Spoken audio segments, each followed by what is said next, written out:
The Edmonton Oilers have won 4 of their last 5, and guess what? Connor McDavid has reached yet another milestone.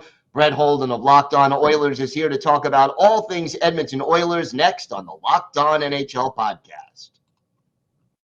You're Locked On NHL, your daily podcast on the National Hockey League. Part of the Locked On Podcast Network, your team every day.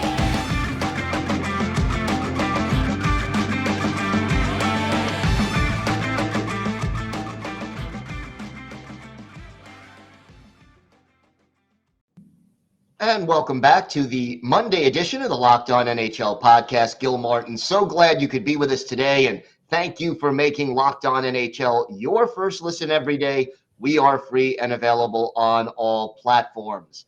It is my pleasure to welcome back to the show a familiar face to Locked On NHL viewers and a familiar voice to Locked On NHL listeners, the host of Locked On Edmonton Oilers, Brett Holdon. And Brett, 4 out of 5, a pretty nice little streak for the Oilers, and Connor McDavid, 21 goals in 25 games.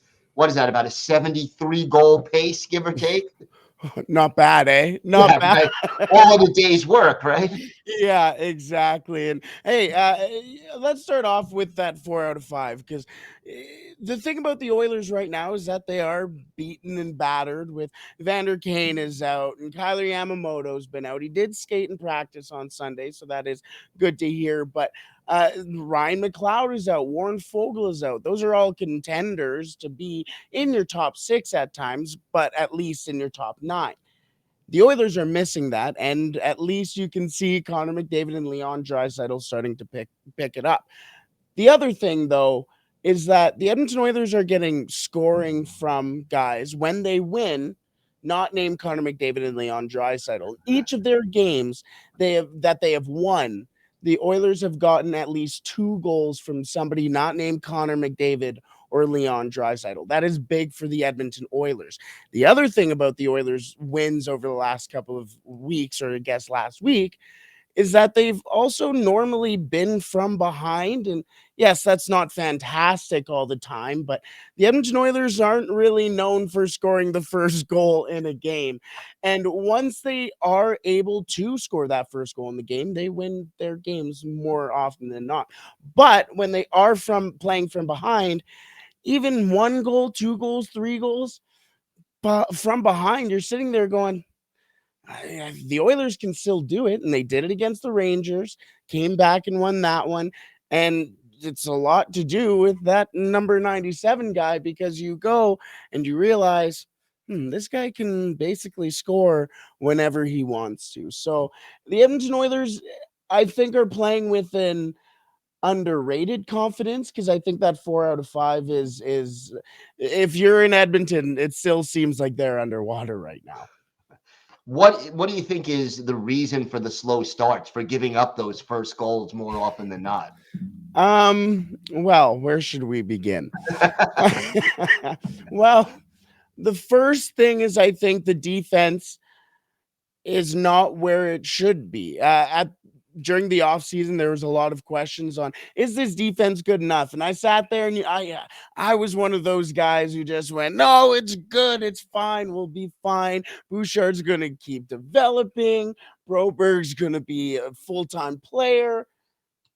And we got none of those. You're sitting there going, Evan Bouchard was supposed to be this guy who picks up where Tyson Barrie left off on the power play unit.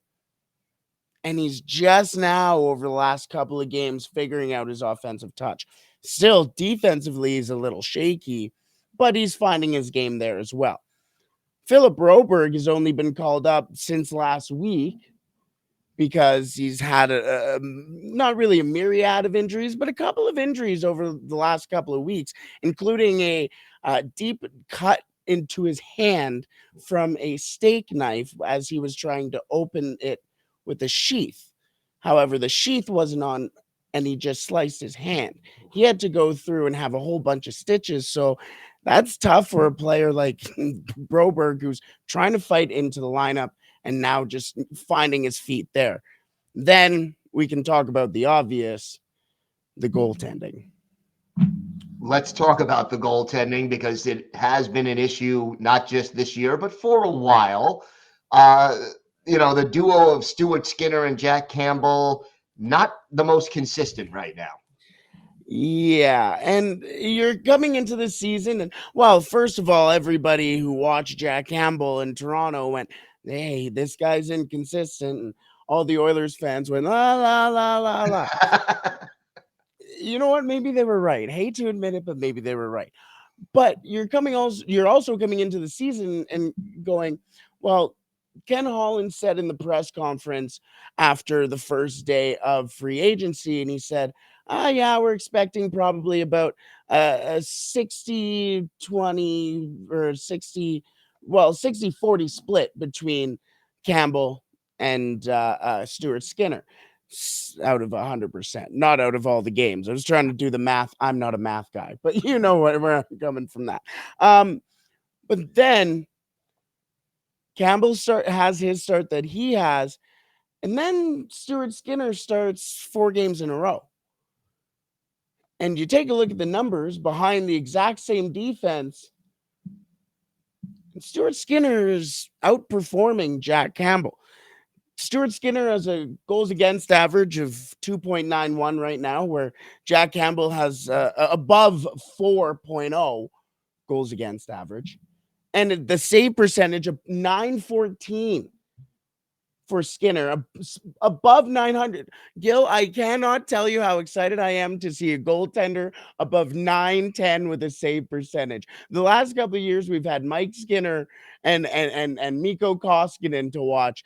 Hey, Stuart Skinner has done massive things for the Oilers, but you're sitting there and going, A, is that sustainable? Because he is a rookie. He is still a rookie. Right. And B, this is your big signing. This was your marquee signing, a 5x5 deal for Jack Campbell, and you're into the start of his career as an Oiler, and they're already talking about, oh, can you send him down? Not good. No, not good. at all. I mean, look, the goals against average wouldn't be so bad if it was 1987. Hey, yeah. Hey, him and Billy Smith would be fighting for the top of the league. There you go.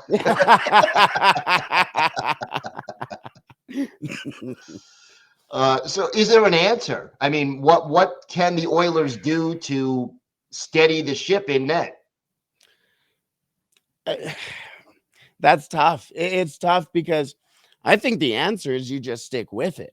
Realistically, you take a look at how many games Jack Campbell has played. This is a 5-year contract, and he's hardly a quarter into the first year of that contract.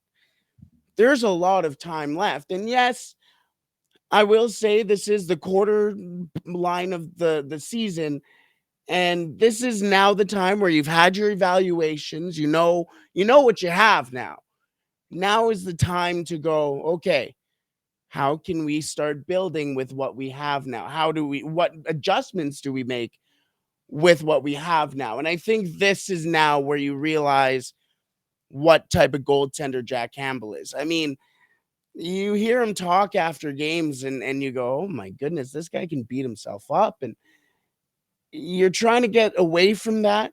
But then you hear Jacob Markstrom say the exact same thing the other day, and you go, okay, what's going on here? There seems to be a little mentality thing. Maybe it's just in Alberta. Maybe it's in the water, some people would say. But no, it's just, I think Jacob Markstrom was a Vezina Trophy candidate the last couple of years.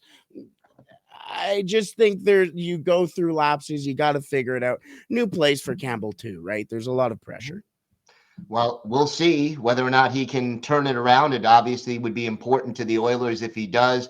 Brett, why don't you tell our viewers and our listeners where they could find the podcast and where they could find you on social media?